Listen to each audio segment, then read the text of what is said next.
किसी ने बड़ी खास बात कही है कि जो व्यक्ति काम का कीमत नहीं समझता है उससे काम का कोई नुकसान नहीं होता है, बल्कि जो व्यक्ति काम का कीमत समझता है वो जब ठीक से काम नहीं करता है तो काम का नुकसान होता है। नमस्कार मित्रों, मैं हूं रामजी भाई, आपके लिए एक छोटी सी कहानी लेकर आया हूं। एक व्यक्ति अपने घर से निकलता है, उसको कुछ पैसे की आवश्यकता थी। रास्ते में जाते हुए उसे एक चमकीला पत्थर मिलता है, उठा के अपने जेब में रख लेता है। सोचता है चलो किसी दुकानदार को दिखाएंगे, अगर इसका कुछ पैसा मिल जाएगा तो हमारा काम हो जाएगा। वो एक कपड़े वाले दुकान के पास जाता है और कहता है, सेठ जी मेरे पास एक चमकीला पत्थर है, इसको लीजिए और देखिए, शायद ये किसी काम का हो तो उसके बदले में हमको कुछ पैसा मिल जाए जिससे हमारा काम चल जाएगा। कपड़े पर बैठा हुआ दुकानदार पत्थर को हाथ में लेता है। अब वो कपड़े का दुकानदार था इसलिए पत्थर का मूल्य नहीं समझता था, उठा के फेंक दिया। अरे फालतू चमकीला पत्थर है, इसका हमारे यहाँ कुछ नहीं मिलेगा। वो व्यक्ति उठा के जेब में रखा और एक लोहे वाले दुकान के पास गया, शायद उसके यहाँ कोई पहचान हो जाए इसकी और कुछ पैसा मिल जाए हमको। वो जाकर के दुकानदार के मालिक से कहता है कि सेठ जी देखिए मेरे पास एक चमकीला पत्थर है, अगर इसका कुछ पैसा हमें मिल जाए तो जिससे हमारा काम चल जाएगा। वो दुकानदार पत्थर हाथ में लेता है।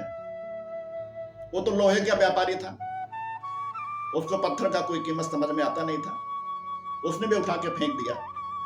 अरे ये फालतू का पत्थर है, इसका कोई पैसा नहीं मिलेगा, कहो तो 1 रुपया तुमको दे दें हम ऐसे। वो व्यक्ति पत्थर को उठाया, जेब में रखा, एक होटल वाले मालिक के पास गया, उसको दिखाया कि देखो सेठ जी, अगर इस पत्थर के बदले में हमें कुछ पैसा मिल जाए तो हमारा कुछ काम चल जाएगा। उस होटल का मालिक हाथ में पत्थर को लेता है, उसको भी समझ में कुछ नहीं आया, उसने भी उठा के फेंक दिया। अरे फालतू का पत्थर है, इसका कोई कीमत नहीं मिलेगा, मैं कुछ नहीं दे सकता, तुमको वैसे ही कहो तो 1 रुपया दे दें। फिर वह व्यक्ति उठा के रखा और निराश होकर घर वापस चला आया। दूसरे दिन वो एक सोने चांदी की दुकान वाले के पास गया, जहां ज्वेलरी का व्यापार होता था, जहां हीरे का भी बहुत सामान मिलता था। वहां जाकर के सेठ जी से कहता है कि सेठ जी देखिए मेरे पास एक पत्थर है, आप इसको देखिए, अगर किसी काम का हो तो ले लीजिए और इसके बदले में हमको कुछ पैसा दे दीजिए। वो ज्वेलरी की दुकान के मालिक ने उस पत्थर को हाथ में लिया। हाथ में रखते ही उस ज्वेलरी के दुकान के मालिक ने पहचान लिया कि ये कोई सामान्य चमकीला पत्थर नहीं है, ये तो बड़ा मूल्यवान पत्थर है, ये तो हीरा है और करोड़ों की कीमत है इसकी। लेकिन इस बात को उसने अपने मन में ही छुपा के रखा। उसको लगा कि अगर हम इसको बताएंगे तो करोड़ों रुपया हमें देना पड़ेगा। उसने भी उठा के फेंक दिया। अरे ये फालतू है, कोई इसका मतलब नहीं है, कहो तो तुमको 10-5 रुपया हम ऐसे दे दें। वो व्यक्ति कुछ नहीं बोला, लेकिन जैसे उस ज्वेलरी के दुकान के मालिक ने उस पत्थर को उठा के फेंका, वो पत्थर टूटकर चकनाचूर हो गया, बिखर गया।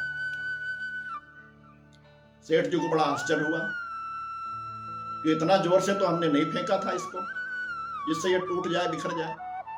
तो उस पत्थर से सेठ जी ने सवाल किया कि क्यों रे हीरे, जब तुम ये कपड़े वाले दुकान के पास गया था उसने फेंका तो तुम नहीं टूटा, नहीं बिखरा। एक लोहे के दुकान के मालिक के हाथ में गया था तो तुम नहीं टूटा, नहीं बिखरा। एक होटल के मालिक के हाथ में तुम गया था, उसने फेंका तो तुम नहीं टूटा और नहीं बिखरा। लेकिन मैंने जब तुम्हें फेंका तो तुम क्यों टूट गए, क्यों बिखर कर चकनाचूर हो गए? तो वो पत्थर जो जवाब देता है वो बड़े काम की बात है। वो पत्थर दुकानदार से कहता है कि सेठ जी, वो कपड़े के दुकान के मालिक ने जब वहां फेंका था तो मेरी कीमत नहीं जानता था, लोहे के दुकान के मालिक ने जब हमें उठा के फेंका था तो वो मेरी कीमत नहीं जानता था। एक होटल के दुकान के मालिक ने जब उठा के फेंका था तो वो मेरी कीमत नहीं जानता था। लेकिन तुमने तो देखते ही मुझे पहचान लिया कि मैं सड़क पर पड़ा हुआ कोई सामान्य पत्थर नहीं हूं, मैं तो करोड़ों का हीरा हूं, बड़ा मूल्यवान हूं। फिर आपने इतनी कम कीमत लगाई और इनसे कहा कि 10-5 रुपया कहो तो तुमको दे दें। इससे हमको बड़ा कष्ट हुआ। फिर मैं उस कष्ट को, उस धक्का को बर्दाश्त नहीं कर सका और टूटकर बिखर गया, चकनाचूर हो गया। एक छोटी सी कहानी हमको ये शिक्षा देती है कि जो व्यक्ति काम का मूल्य नहीं समझता है, व्यक्ति का मूल्य नहीं समझता है, देश की कीमत नहीं समझता है कि आज हम कुछ खराब काम करेंगे, अपने काम के साथ अन्याय करेंगे तो इसका परिणाम बड़ा भयंकर होगा, उससे काम का नुकसान नहीं होता है।